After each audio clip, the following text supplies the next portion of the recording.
그런데 중국의 시멘트 공장은요, 대기공해 신경 안 씁니다. 시멘트 그 원가 중에 상당 부분이 굴뚝에서 나가는 연기에서 그 먼지 빨아들이는 집진, 그 EP라 그럴 거예요.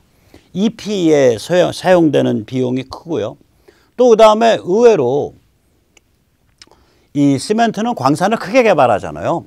예를 들어서 뭐 한 300만 톤, 500만 톤, 요새는 500만 톤, 1년에 500만 톤 공장도 크지 않을 거예요. 500만 톤을 한다 그러면은 그게 메트릭 톤이거든요. 무게가 아니라. 메트릭 톤으로 500만 톤짜리 시멘트다 그러면은 지금 다 이제 메트릭 톤 얘기하는 겁니다. 메트릭 톤일 거예요. 그러면 500만 톤이다 그러면 저게 한 석회석은 한 700만 톤 캐내야 될 거라고요. 그러면 산 하나를 빠개는 거예요. 조그만 동산 하나를 매년. 그러니까 이제 저걸 광산공해라 그래. 광해. 그렇게 광산을 개발하고 나면 완전히 천지사방이 다 그러니까 산천이 뭉그러져 있게 되잖아요. 이 상태를 광해라 그럽니다. 광산공해. 그러면 시멘트 회사들은 광해에 대한 적립금을 쌓아요. 중국 그런 거 없을 거다 이거야. 적립금 있어도 굉장히 싸거나. 광해 적립금이요. 근데 인건비 쌀 거다 이거예요. 보통 우리 이제 시멘트 공장들 가보면 저게 장치 산업이어서 평균 근속 연수 뭐 17년 이렇게 됩니다. 평균 근속 연수가 17년, 20년 되려면요. 뭐 어떻게 돼야 되는 거냐? 그냥 평생 직장일 때 그렇게 나와요. 왜 그러냐면 새로 입사하는 사람은 0년이고 이제 60 넘어서 이제 퇴사하는 현장 사람은 뭐 한 40년이고 그러면 0과 40 사이에 평균 자르면 20년이잖아요. 굉장히 근속 연수가 길어요. 그 연봉도 세고 당연히 연봉 세죠. 장치 산업이고 기간 산업이니까. 그리고 이제 저런 데들은 평소에는 안전한데 중장비가 돌아다니고 광산 폭약을 다루고 그다음에 고온 저게 한 1200도 정도 될 거예요. 1200도, 1300도에 100m씩 가는 그 큰 로저 불기둥이 지나가는 그걸로 시멘트 석회석을 구워야 되니까 그런 그리고 거기서 쏟아지는 구워진 석회석의 온도는 1000도는 될 거 아니에요. 걔가 이동을 하거든요. 그런 잠재적으로 위험한 요소들이 있기 때문에 그래서 인건비가 세요 저기가. 그 다음에 이제 유지보수비, 중국 유지보수비 싸죠. 그 다음에 장비 운영비, 뭐 장비 대충 뚝딱뚝딱 해서 용접해 갖고 만들어서 막 쓸 테니까 장비 운영비 싸죠. 이런 거 다 따지면 원가가 오퍼레이션에 들어가는 원가가 한국에 비해서 엄청 쌀 거라고요 저기가. 그러니까 저건 논하는 장사예요 중국에서 시멘트는. 그래서 누가 저걸 해먹냐. 저게 화천대유 모델로 해먹습니다. 그러니까 광산 매입해주고 허가해주고 인허가 해주고 이건 다 지방정부가 해요. 지방정부가 나서서 하니까 과당 경쟁도 없어요. 과잉 경쟁이 없다고요 저기가. 지방정부가 시멘트 공장이 오골오골 모여있으면 과잉 경쟁이 나는데 예를 들어서 반경 한 100km 운송거리 그게 참 좋거든요. 아주 따뜻해요. 반경 100km, 반경 150km 정도는. 그렇게 해서 하나씩 뚝뚝 지어주는 거라. 과잉 경쟁도 없죠. 시장 크게 봐갖고. 그러면서 지방정부가 포션을 먹고 저것도 다 외자로 짓잖아요. 지방정부가 포션, 그러니까 자본금도 안 들어가요. 땅이랑 광산만 갖고 있으면, 인허가만 갖고 있으면. 유력 인사가 또 지분의 한 20% 집어먹어요. 저게 딱 화천대유 모델 아니에요. 힘든 일은 정부가 하고, 지방정부가 하고. 그 다음에 나머지 가지고는 민간이 뛰어들어서 거기서 잘 뜨뜻한 국물 퍼먹는 그런 비슷한 모델로 해요, 쟤들이. 자, 그럼 제가 이제 시멘트 공장을 예로 드렸는데 발전소가 다를 거냐 이거예요. 발전소가 지금 중국에서 생산되는 전체 전력의 90%가 독립발전소, 독립발전사에 의해서 이루어지는데 그게 한 수십 개 됩니다, 전국에, 중국이. 걔들은 다를 거냐 이거예요. 걔들도 똑같은 구조일 거라고요. 성정부하고 유력 인사의 짬짬이로 화천대유 모델로 떠먹는 모델로 만들었을 거예요, 사업을. 당연히 그렇죠. 그러면은 지금 전력난은 뭐냐? 극단적으로 말하면 발전사의 사보타지입니다. 이게 왜 그러냐? 지금 전력난을 중국이 극복하려면 네 가지 전략을 복합적으로 사용해야 돼요. 잘 앞뒤를 맞춰서. 첫 번째 전략 뭐냐? 공해 저감 좋다 이거야. 공해 저감을 위해서 발전소 가동률을 좀 떨어뜨려야겠고 뭐 그래야겠다. 오케이, 좋아요. 그러면 그거 뭐예요? 그리고 이제 일부는 가격 좀 올리고 정부는. 그래서 좋은 석탄 갖다 쓰고. 그 공해 저감 목표를 달성을 하려면 그러면 이제 전력을 나눠서 줘야 되니까 그 전력을 나눠서 주려면은 어떻게 해야 될 거냐. 거기에 대해서 전략적이며 공정한 룰이 나와야 되는데 그냥 끊어버리는 거 아니에요. 아까 보셨잖아요. 교통 신호등까지 끊기는 거 아니에요. 그냥 끊어버리는 거예요. 그 다음에 두 번째는 발전사가 경영혁신, 기술혁신을 해야 되는데 저게 아까도 말씀드렸지만 저게 범털들의 화수분이에요. 범털들의 돈방석이어서 거기서 돈 꺼내먹는 재미가 있는 거지. 저걸 리스크 테이킹을 하고 경영혁신, 기술혁신할 생각을 안 한다고요. 그거 또 뭐 고장나면 부품 교체하면 되지. 일단 원가 맞춰야 되니까 싼 석탄 갖다 써. 그거 칼로리는 한 500칼로리 차이밖에 안 나는데 가격이 한 20-30% 싸구만. 그 5,500칼로리, 5,000칼로리 그냥 떼면 되는 거 아니야? 이거예요. 그래서 그렇게 그 공해도 심해지고 이러는 거예요. 여러분 공해 이런 저감이 6,000칼로리를 뗐을 때 맞춰져 있을 거라고요. 6,000칼로리 급의 고급 석탄을 뗐을 때 나오는 공해 물질을 잡는 걸로 최적화되어 있을 거예요. 근데 이걸 5,000칼로리, 5,500칼로리를 떼면 공해 물질이 급속하게 많이 나오니까 이 공해 저감 장치를 이제 스톱을 시켜야겠죠. 그렇게 되어 있을 거라고요. 저게 틀림없이. 그 다음에 세 번째로는 원자력 발전으로 급속 이행해야 되는데 저거는 이제 다행히 이제 우리 문재인 정부가 탈원전을 해서 대한민국의 세계 최강의 원전 기술이 이제 쫄쫄쫄쫄쫄쫄쫄 이제 중국으로 다 흘러 들어가고 있으니까 저거는 운이 됐네. 중국 공산당이.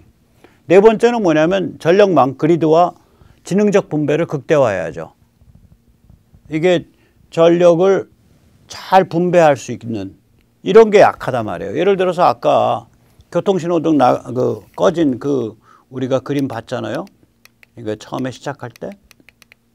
이 그림이요. 저게 말이 안 되는 그림인 게 저 교통신호등도 꺼지고 가로등도 다 꺼지고 했는데 이게 한국 같으면 교통신호등에 뭐가 있냐면 무정전 장치. 그러니까 무전전 장치 UPS라 그러죠. 그러니까 전기가 안 들어오더라도 신호등이 계속 작동할 수 있는 일종의 배터리예요. 그런 게 한국은 있거든요.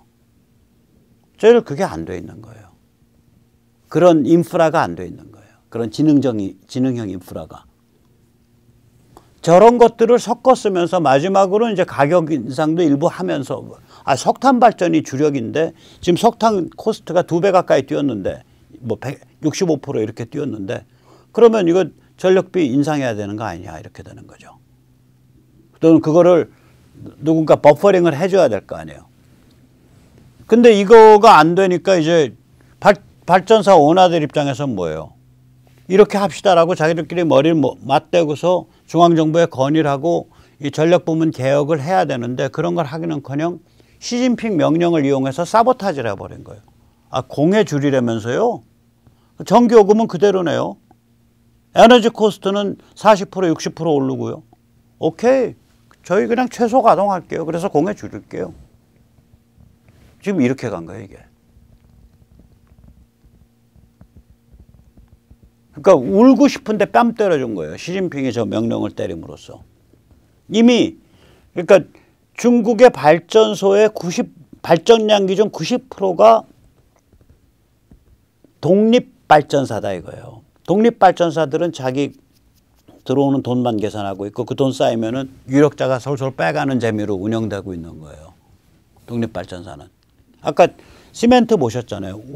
우리는요, 우리가 시멘트가 제대로 생산되기 시작하는 게 이제 그 박정희 대통령 때부터인데, 이 시멘트 공장들에 대한 정부의 그 정책은 이런 거예요.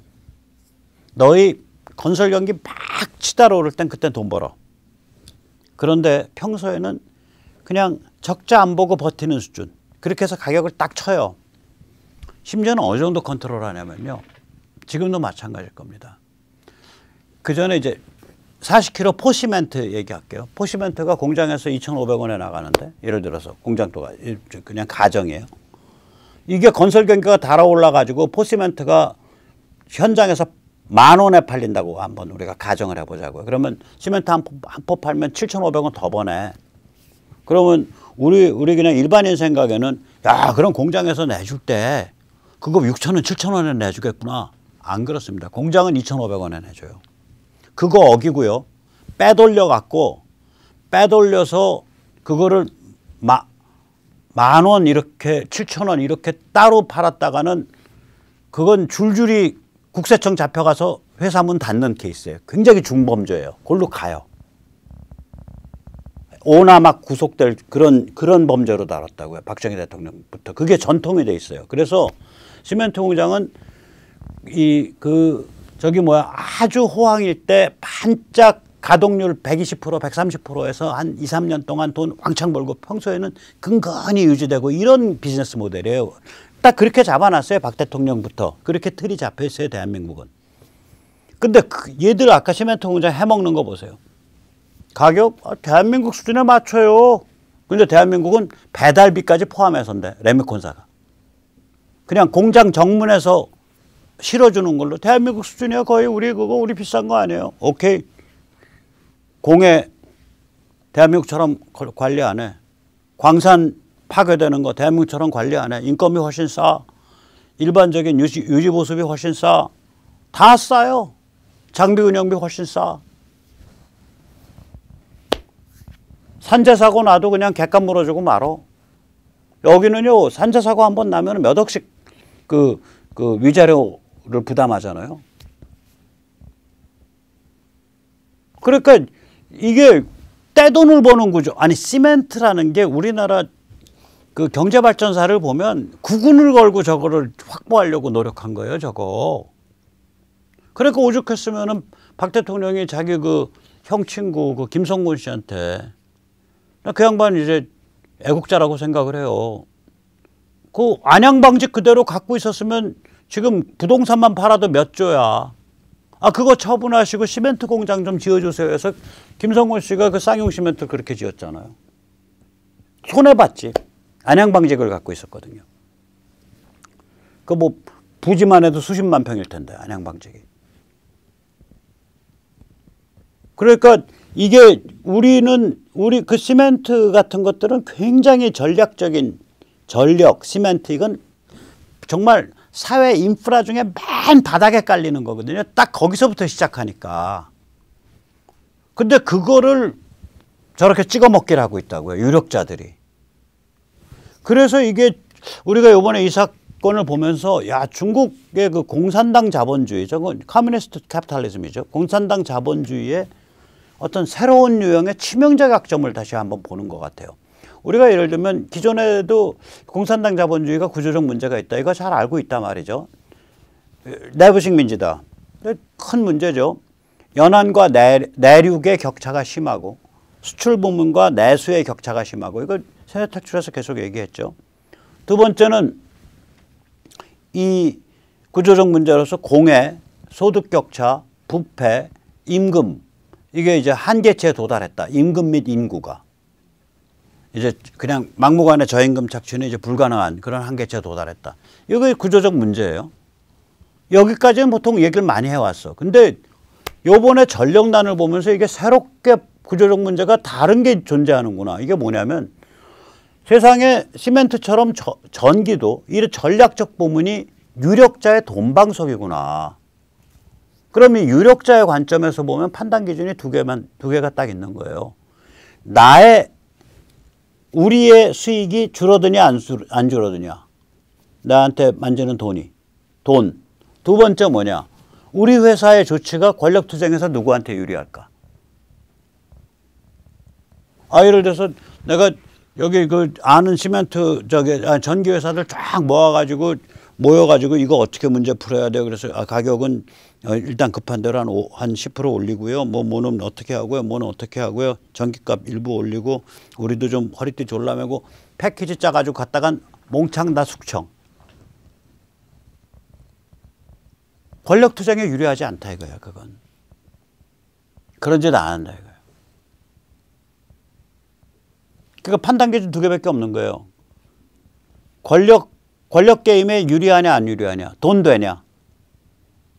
전력난을 해소해야 된다. 우리가 머리를 맞대고서 공해도 해결해야지. 가격도 최소한으로 올리든지 안 올려야지. 기술 혁신도 해야지. 원자력으로의 이행도 해야지. 뭐 이런 복잡한 그 전략적인 게임을 머리를 맞대고 해보자 라고 얘기를 했다가는 권력투쟁에서 불리하다 이거예요. 얘기 안 하는 거예요. 그런데 얘기 안 하고 가만히 있는데 이거 전력을 생산하면 생산할수록 적자가 커지는 구조에서 야 이거 큰일 났네 하고 있는데 마침 우리 저기 시황제께서 야 너희 무슨 대가를 치르고라도 그 불 떼지 마. 불 떼는 거 줄여. 그러니까 예 맞습니다. 줄이겠습니다. 최소 가동. 그렇게 간 거예요. 다시 말하자면 여러 이해 당사자와 여러 종류의 그 한계 조건들을 종합적 지능적으로 조율해야 되는 그런 성격의 과제가 딱 발생하면 시스템 마비돼 버리는 거예요. 근데 지금 앞으로 연달아 그런 과제들이 발생하고 있다고 중국이. 그래서 중국 공산당 자본주의의 어떤 그 이제 황혼이 오고 있는 걸로 보입니다. 내일 이제 우리 조명설전에서는 과연 이런 사태가 앞으로 중국에서 어떻게 진행될 것인가에 대한 잠옷 철학적인 그러나 흥미진진한 그걸 좀 짚어보도록 하겠습니다. 예, 끝으로 뭐 잘 아시다시피 박영선이나 이런 사람 가서 친북 성향의 교민들이랑 같이 움직이면서 그 바이든이나 미국 의회에 한반도 평화선언, 한반도 평화협정, 한반도 종전선언 이런 거를 지금 러비를 했죠. 미국 의회의 일부 의원들이 하원 의원들이 Peace on the Korean Peninsula Act 한반도 평화법이라는 걸 발의를 해서 그게 지금 꿈지럭거리고 있는데 이 한반도에서 종전 상태 평화협정이 들어오게 되면 우선 첫째로 북한이 정상국가로 대접을 받게 되고요. 저 흉악한 집단이. 두 번째로 유엔군 사령부가 해체됩니다. 왜냐하면 유엔군 사령부는 휴전협정의 유일한 서명 주체예요. 그런데 휴전 상태가 평화 상태, 종전 상태로 바뀌기 때문에 유엔군 사령부가 없어지죠. 유엔군 사령부는 유엔의 컨트롤을 받는 게 아니라 미국의 컨트롤을 받습니다. 유엔군 사령부가 없어지면 한반도 유사시에 북한, 네팔을 포함한 그런 여러 종류의 한반도 유사시에 미국이 국제사회, 글로벌 동맹 세력을 순식간에 동원할 수 있는 전략적 수단이 없어지는 겁니다. 한반도가 지극히 불안정하게 됩니다. 그래서 일부 미국 의원들이 추진하는 이 한반도 평화법에 반대하는 서명운동에 동참해 주십시오. 이 서명은 미국 의회에 제출됩니다. KC100이라는 미국에 등록된 NGO와 같이 하는 거고요. 한국에서는 이걸 서명을 제일 많이 받아놓은 데가 지금 그 자유민주당 고영주 대표 쪽에서 서명을 많이 받은 걸로 압니다. 이 고 대표님 쪽에서 하는 서명 혹시 기회 놓치셨으면 저희 쪽에서 지금 서명해 주십시오. www.koreacouncil.kr/S1입니다. 네, 오늘 여기까지 모시겠습니다. 감사합니다.